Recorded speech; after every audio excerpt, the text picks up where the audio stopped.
The scene opens with thick, ominous clouds and a shadowy atmosphere.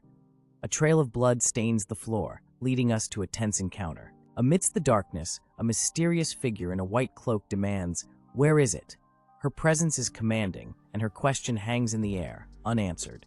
A battered young man struggles to respond, bloodied and caught in a desperate situation. The woman's patience runs thin, and she reiterates her demand for an answer, her sword gleaming ominously in the dim light.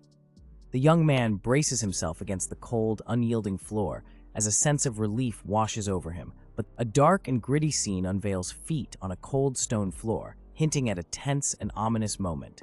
Emerging from the shadows, a voice echoes questioning, "Who would have known?"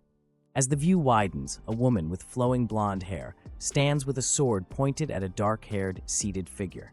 The air is thick with suspense. The narrative reveals the woman as a direct bloodline disciple of the Sword Supreme, adding layers to the unfolding drama. The scene opens with an intense focus on two formidable warriors. A young woman with long blonde hair stands with a sword, her expression unyielding. Behind her, an older warrior with a white topknot holds his sword, exuding experience and strength. The air is thick with anticipation as energy swirls around them, setting the stage for an epic boom. With just one swing, chaos erupts. Our hero, the mysterious figure, stands amidst the dust and debris, leaving everyone wondering, how did he do it with just one attack? The air is thick with tension as the name Divine Blade, Wiseola, cuts through the silence, marking the legendary warrior responsible for this overwhelming power. The battlefield is a scene of destruction, with fallen warriors and tattered banners strewn about, a testament to the sheer force unleashed by the Divine Blade. The scene opens with a dramatic and dark gradient, setting the mood for what's about to go down. A fist lands heavily as a fierce girl confronts a dark-haired man. She's all business, demanding answers. Her voice echoes, demanding to know the fate of the remaining demonic humans. The intensity ramps up as she grips him by the collar, her eyes blazing with determination. The scene kicks off with a tense exchange. A blonde-haired character, eyes blazing with intensity, leans in, accusing someone of having no guilt. The tension ramps up as the dark-haired character silently reveals their inability to speak, vocal cords destroyed, yet fully aware of the situation. Things get mystical as we zoom into a beating heart covered in mysterious runes, floating ominously in the dark. Suddenly, the dark-haired character is struggling, bound by some kind of magical force as the heart continues its rhythmic pulse. The bind holds tight as the dark-haired character seems trapped, unable to act. With a last-ditch intense vibe, the blonde character warns of a last chance. Leaving under the shadowy confines of an eerie room, a tense conversation unfolds. The blonde character, looking like they just stepped out of a dramatic soap opera, tells the dark-haired individual that everyone wants them dead. But hey, there's a catch. If they're willing to lend a hand, the blonde is ready to play hero. As the conversation continues, the blonde figure goes full-on superhero mode, vowing to do whatever it takes to save the dark-haired person. It's a heartfelt moment, like a scene from a dramatic movie where everything hangs in the balance. With a sniffle and a plea, the dark-haired character, eyes hidden beneath their messy locks, seems to be on the edge of breaking down. The room feels heavy with emotion, like a pressure cooker about to burst. Our scene opens with a character in tears, overwhelmed by a storm of emotions. They're caught in a moment of desperation, pleading for something dear to their heart. The emotional turmoil continues as questions of hatred and past failures swirl in the air. It's a moment filled with raw vulnerability. The shadowy figure of a mysterious character appears, their presence heavy with past connections and unspoken words. Coughing, they seem to hold secrets tied to this heart-wrenching moment. Amidst the blooming flowers, a name emerges, Meteor Blade Jang Sonyeon. The scene hints at a deep connection with the past, possibly tied to a tragic event. Jang Sonyeon, once a fiancé, was kidnapped by demonic humans. This revelation adds layers to the unfolding story, hinting at a painful history. Back to the present, a voice filled with disbelief questions the absurdity of the situation. The strength of a woman, tested by the absence of one man. The spotlight turns back to the woman, her eyes burning with determination and anxiety. The weight of her emotions is palpable as she grapples with her inner turmoil. In a swift turn of events, the action kicks into high gear. The mysterious figure is thrown back, revealing the intensity of the confrontation. Jong, bam! Something heavy hits the ground with a thud, signaling the intensity of the moment. The scene is charged with emotion as a character reflects on their choices. In the dim light, a figure cloaked in shadows emerges, their voice dripping with disdain. They reveal a bitter realization, calling out the vile nature of their opponent. The figure stands over a fallen body, regret seeping through their words. If only they had known the true nature of the person before them, things might have been different. A close-up reveals a tear of frustration and regret. The character's face shows the weight of their decisions, wishing they had taken a different path. The scene opens with a dramatic flashback, where a mysterious figure is lost in thought, recalling the first time they met someone significant. But when exactly did that happen? The sky shifts from night to day, as if trying to unravel the tangled threads of memory. As we shift to a lively market scene, bustling with people, two individuals walk together, their presence contrasting the cheerful atmosphere.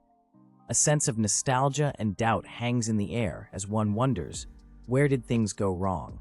A dark confession unravels, revealing a traitorous past. Our mysterious figure admits to backstabbing and joining forces with demonic humans. The scene is painted in ominous red, with shadows of chaos looming large. Reflecting on fate, the figure accepts their actions as karma catching up.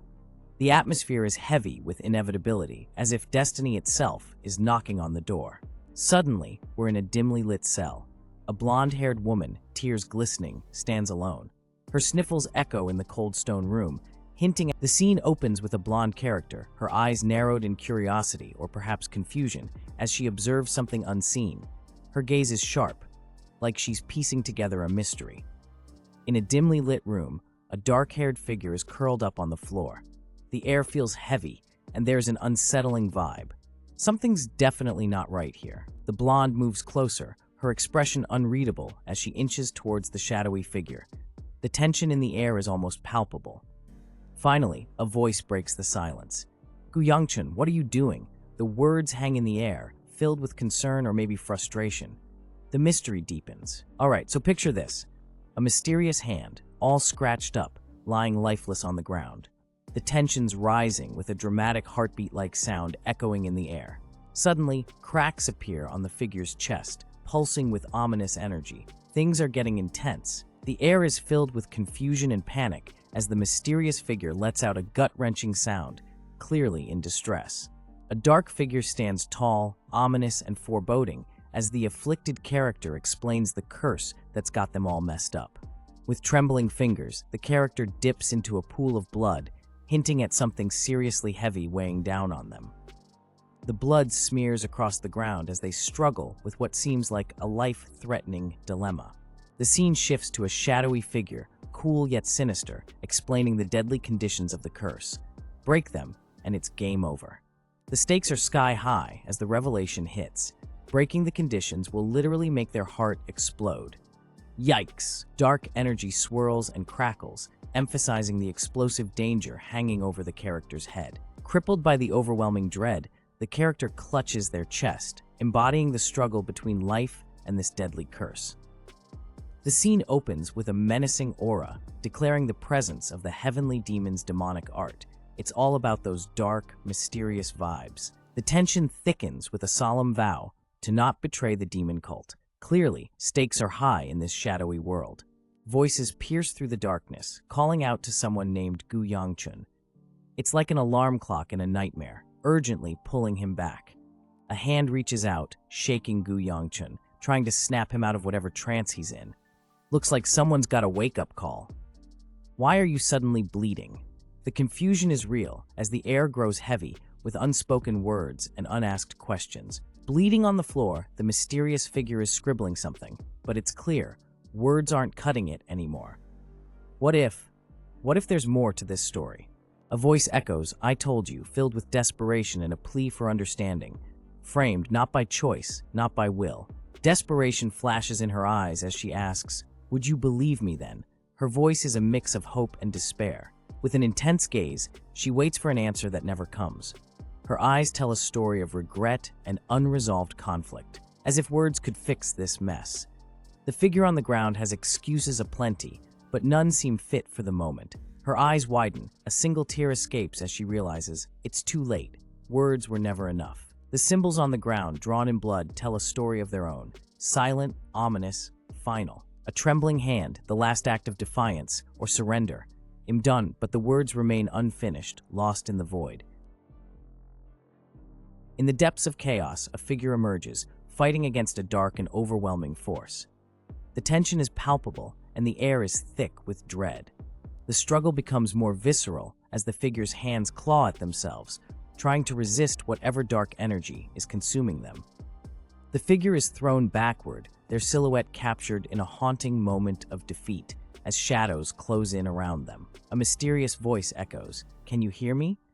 The air is thick with a sense of regret, both small and big, hanging like a storm cloud ready to burst. Zoom in on a pair of intense purple eyes, bruised and weary, contemplating the weight of past choices. The regrets, one after another, have piled up, constructing the life of our mysterious protagonist, brick by heavy brick. The scene shifts, diving into a deep, enigmatic environment, shrouded in shadows and mystery. In the heart of a dark forest, a green-haired figure sits surrounded by eerie skeletons, lost in thought. The tension in the air is palpable as a mysterious cloaked figure approaches with a silent step.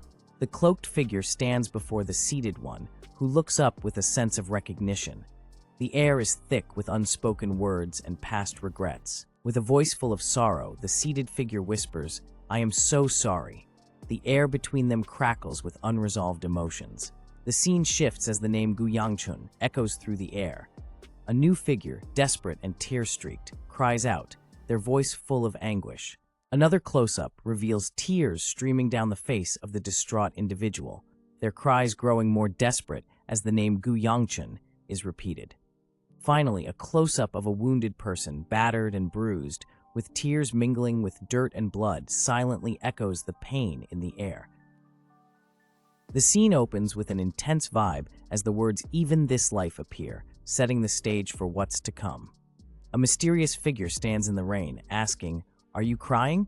The rain mixes with tears, painting a picture of hidden sorrow. The response comes with a sharp gaze, as if, this is just rainwater, denial or defiance. Either way, emotions run deep under this. In the pouring rain, someone observes, "I see you're not crying," a moment filled with tension and unshed tears. A mysterious figure, with their face blurred by the rain and darkness, wonders aloud, "Has the moon risen yet?" The response confirms, "Yes, it's up there," suggesting that both the moon and perhaps something or someone else are now. A talented martial artist is born into a famous Orthodox clan. He lives the life of a dedicated Orthodox martial artist. Then, plot twist, he betrays his clan and switches to the demonic side. Talk about a dramatic career change. The demonic cult doesn't have the best luck. They lose the great Orthodox demon war, and our man Gu Yangchun gets caught and tortured as a prisoner of war.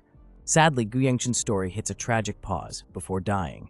The scene opens with a close-up of an enigmatic character's eyes, glowing in an intense shade of purple. They seem deep in thought, maybe pondering the mysteries of the universe, or perhaps just figuring out what's for dinner. As if pulled from a dream, the words "potato" float through the air, setting a whimsical tone. It's like the universe is whispering sweet nothings about everyone's favorite starchy delight. A mysterious figure, face obscured, pops into the scene holding a potato the size of a small planet. They ask, "Do you want potato?" Because who could resist such a tempting offer? The unexpected question hangs in the air, and another character, clearly caught off guard, responds with a bewildered spranks, "Huh." It's the universal sound of confusion and intrigue. The scene shifts to a lively market under a bright blue sky. The hustle and bustle surround our characters, who are about to embark on an epic saga of potatoes and destiny. Finally, the potato is presented once more in a dramatic fashion, as if it holds the marketplace, a tapestry of sights and sounds. People are hustling about, carrying bags and chatting away. The air is filled with the aroma of spices, and the sun casts playful shadows on the ground. Among the crowd, our protagonist stands out.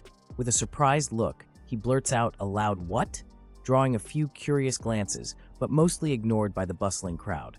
Continuing through the market, A pair of shoppers in traditional attire stroll by, each absorbed in their own thoughts. It's a typical day in this lively bazaar. As the scene shifts slightly, the focus remains on the crowded street, filled with the steady rhythm of footsteps and the murmur of ongoing trade. The scene opens with a fiery title, setting the stage for an epic tale. A voice filled with confusion asks, "What's going on?" as if waking from a bad dream. A mysterious character stands in a busy market, looking certain about something serious. Flashback alert. Our character recalls violating the heavenly demon's prohibition. Things get intense as they remember their heart exploding. Ouch! The scene shows a severe injury, raising the stakes. A dramatic moment unfolds as a person cradles our fallen hero in their arms. Reflecting on the past, the character recalls ending up in Wisola's arms. Back to the present, they're surprised to find their heart beating just fine. Amidst a swirling mystery, our protagonist finds themselves in a peculiar situation, feeling as if nothing had ever happened. Clad in a traditional robe, the character inspects their unfamiliar yet strangely familiar attire. Observing their small and clean hands, they ponder the possibility of being in a different time. With growing confusion, they question if this youthful version of themselves is part of a dream or some bizarre twist of fate. But then why? Our bro here is deep in thought, eyes sharp and questioning, trying to piece together a mystery that's been bugging him. Is this when I first met you? Flashback alert. We're taken back to a quaint scene with a mysterious figure carrying a basket of potatoes. Who is this mystery person? Oh yeah, what did I say back then again? Our reflective hero is trying to remember his words from that day. What could have been so important? Suddenly, drama strikes. A hand reaches out, causing the potatoes to scatter. This isn't your typical grocery run, folks. Ah! The mysterious figure is startled, eyes wide with surprise. What just happened? Potatoes are flying. It's like a scene from an action movie, but with more carbs. Crash! Things take a turn for the chaotic. Our mysterious figure is on the move, avoiding a massive foot and some serious danger. How dare something like you shove your way in? You don't know your place. Harsh words fill the air, and it's clear tensions are high. Our bro with the red eyes and fierce look is not pleased. He's got that "you've messed with the wrong guy" vibe going on. Amidst a backdrop fading into darkness, a mysterious voice echoes, questioning its own statement with a hint of disbelief.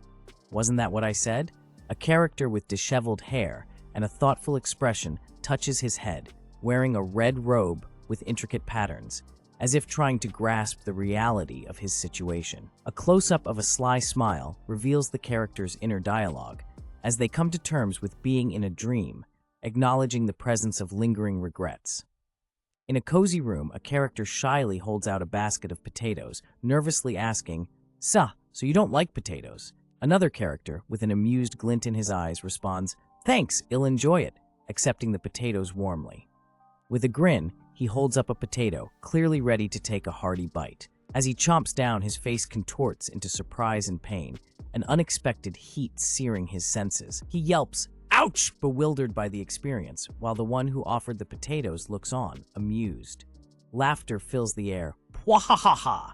Your face has turned red," echoes in the background, adding to the playful embarrassment. The potato offering character, still giggling, holds on to the rest of the potatoes, clearly enjoying the moment. Suddenly, another figure rushes onto the scene, calling out, "Young master!" The potato eater's face shows shock and confusion. "Young master, you suddenly disappeared, and this is where you were," the newcomer explains, gesturing to, "This was my bodyguard. What was his name? Muyon, was it?" Our protagonist is racking his brain, trying to recall the name of someone important. The scene shifts to a man wearing a red robe, the one whose name might be Muyon. He's standing there, and there's a sense of worry in his eyes, as if something might have gone wrong. A young woman appears, full of energy and laughter, tongue out in a playful taunt. She seems relieved, possibly because nothing bad actually happened. Amidst the giggles, the man is seen holding a bowl of snacks, sharing a light-hearted moment. It's all fun and games, as they enjoy the simple pleasure of food and laughter. Things heat up as our young hero, looking all kinds of annoyed, gets an earful from a taller figure in a matching outfit. "How dare you?" echoes the dramatic accusation. As the dust settles, the demand becomes clear. "It's fine, give it," says the older figure. The boy, caught off guard, blurts out, "Pardon?" The plot thickens with the arrival of another character. The honey cookie, they insist. I know you definitely have it. The young boy is caught in a sugary scandal. Faced with the undeniable truth, the boy stammers, "The honey cookie? It's a precious commodity, and everyone knows it." With a swift motion, the boy pulls out the coveted honey cookie. "Want this?" he teases, holding it tantalizingly close. The scene shifts as the young boy generously offers the cookie to a girl who can't believe her luck. She asks, "Are you really giving it to me?" With a grin, the boy admits, "I received a delicious potato, yet this is the only thing I can give you. Ha ha!" Her eyes sparkle with excitement. The girl is captivated by the unexpected gift. Overwhelmed with joy, she marvels, "Whoa, it's my first time holding the cookie like it's a rare treasure." She gazes at the cookie, utterly enchanted, getting something that shines like this and smells so good. Out of nowhere, a loud "wah" echoes, causing some serious confusion. What's going on? Our black-haired friend looks around, puzzled, standing next to someone with a mysterious blurred face. Both seem a bit thrown off by the shout. Meanwhile, a girl with long, dark hair, caught in the middle of serving some delicious treats, is startled. She clutches her tray tightly. What's the deal with these tasty-looking goodies?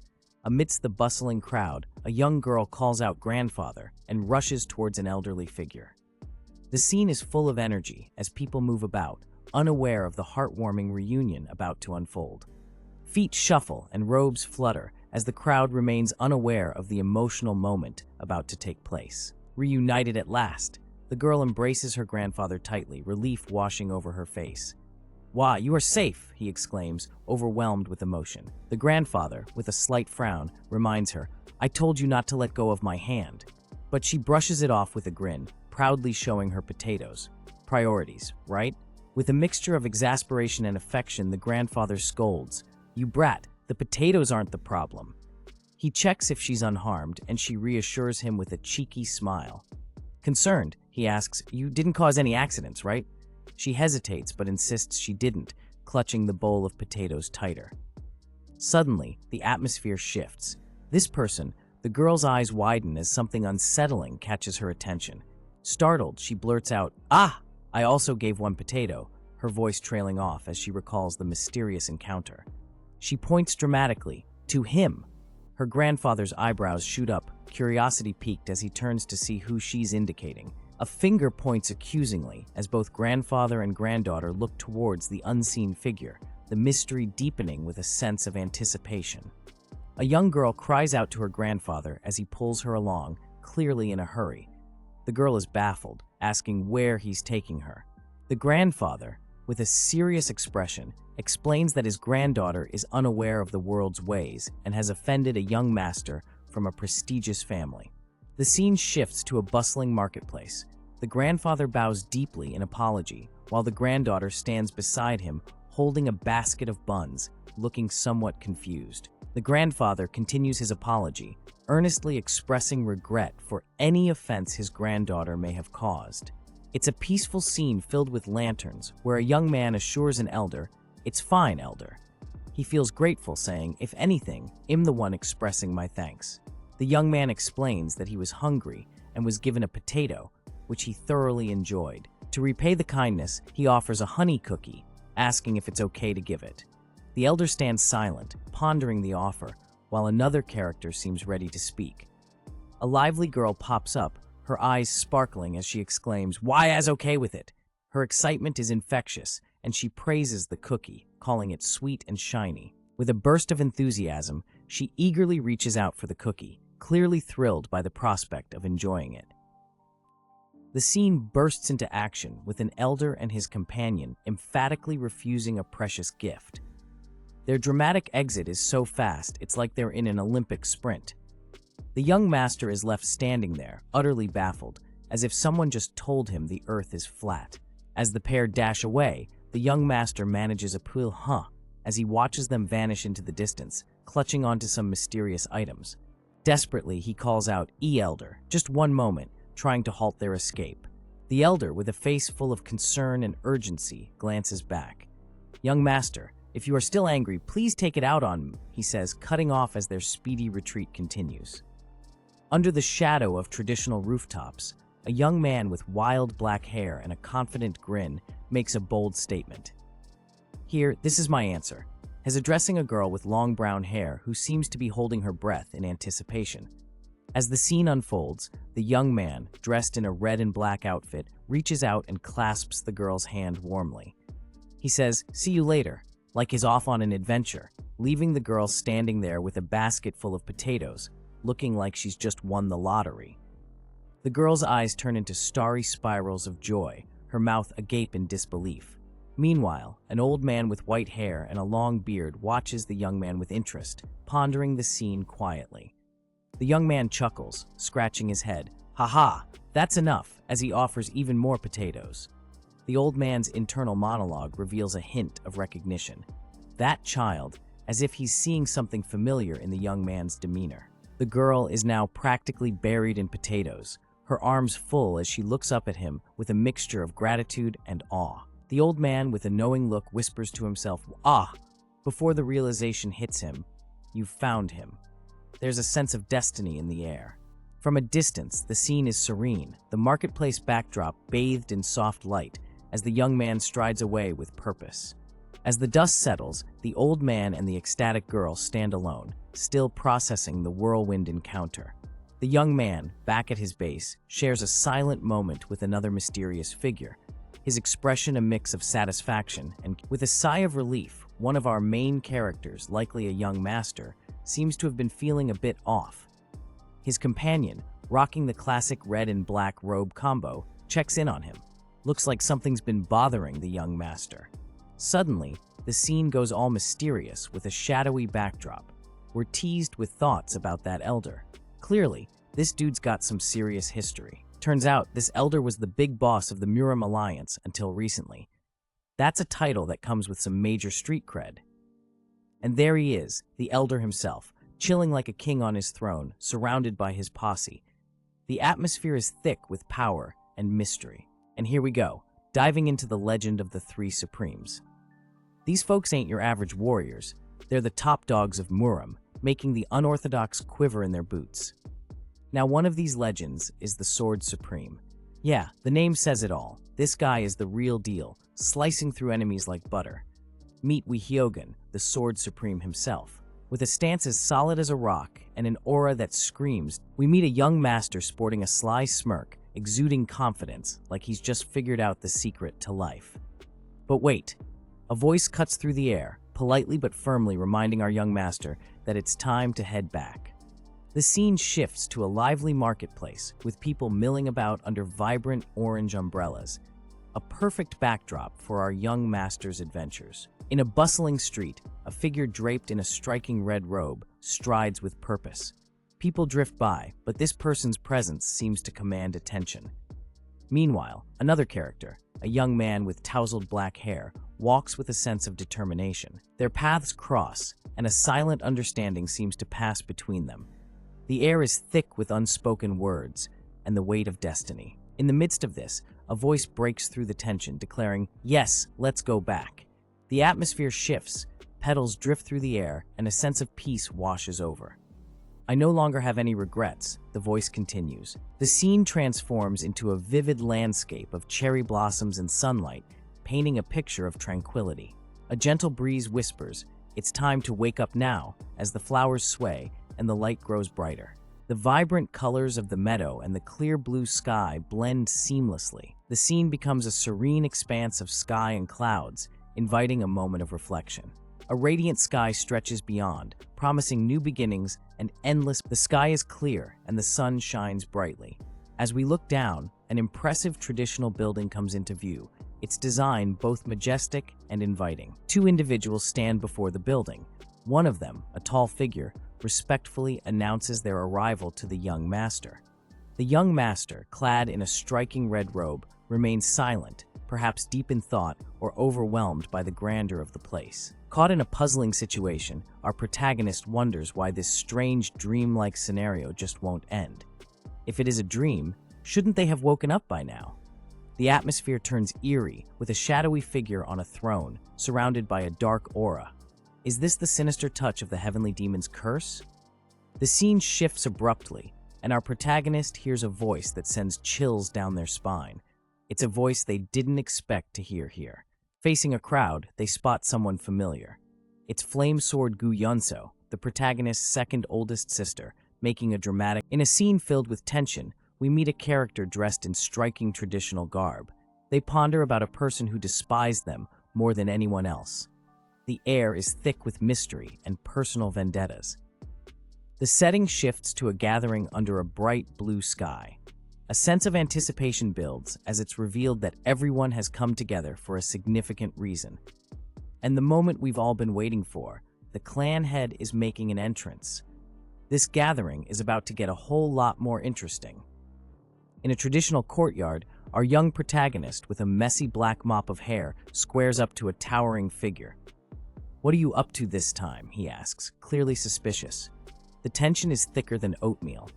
The mysterious figure warns the young man, advising him to stop any nonsense before it even begins. The young man's face says it all. Busted. Next, we see another figure, a confident woman with long hair, putting a hand on our hero's shoulder. Her words are sharp, telling him to back off, but it's clear she's got his back. Our hero, looking like he's had enough of this drama, mutters that he's only present because he has to be. You can almost hear the eye roll. A bystander chimes in, pointing out how ironic it is for our young hero to comment, considering he's been hiding his face for so long. Whoops, called out. Our protagonist admits fault, acknowledging his blunder, has prepared to face the music and even plans on apologizing to the clan head later. Classic teenager move, right? The scene shifts, and whispers about the young master apologizing spread. But before anyone can process it, someone yells out a name, Gu Yangchun, with enough force to cause ripples. Everything goes from zero to chaos as a burst of energy lights. A mysterious figure with flowing hair makes a dramatic entrance, surrounded by swirling flames and an aura of raw power. The ground around them cracks under the intensity, hinting at an epic showdown about to unfold. The figure steps forward, each movement leaving a fiery trail. The atmosphere is charged with energy, as if the very air is crackling with anticipation. It's clear that something monumental is about to happen. The air is thick with tension as a character, wearing traditional robes, expresses suspicion about some potential trickery. The setting is dramatic, with a backdrop of a traditional building and swirling energy. Things are getting serious. A character warns that it might be best to stop whatever's brewing before it gets out of hand. With a fierce expression, another character feels their anger bubbling up, ready to explode like a volcano. It's about to get real. Someone's about to dish out a scolding, but hold up, there's a sudden interruption. What's going on? Amidst the rising tension, there's a revelation that the clan head is on the way. Uh-oh, things just got more intense. A majestic horse rears up under a bright sky, its rider approaching with urgency. The cavalry has arrived. Galloping in with style, the rider on the horse makes a grand entrance, kicking up dust as they arrive at the scene. A dramatic entrance continues as the horse lands, and the focus shifts to a mysterious figure making their appearance. In a booming voice, the newcomer demands to know what's causing all the fuss. In the bustling courtyard, a group of people in traditional robes gather, their expressions hinting at a serious occasion. The atmosphere is thick with anticipation as they move with purpose, their gazes fixed ahead. Amidst the crowd, a figure stands out, clad in a rich red robe, a symbol of authority perhaps? The people around him move in sync, almost like a well-rehearsed dance. A man with a blurred face stands under the bright sky, his expression unreadable. The silence speaks volumes, as if the weight of unspoken words hovers around him. Another figure with a similarly obscured face stands in silence, hands clasped in front.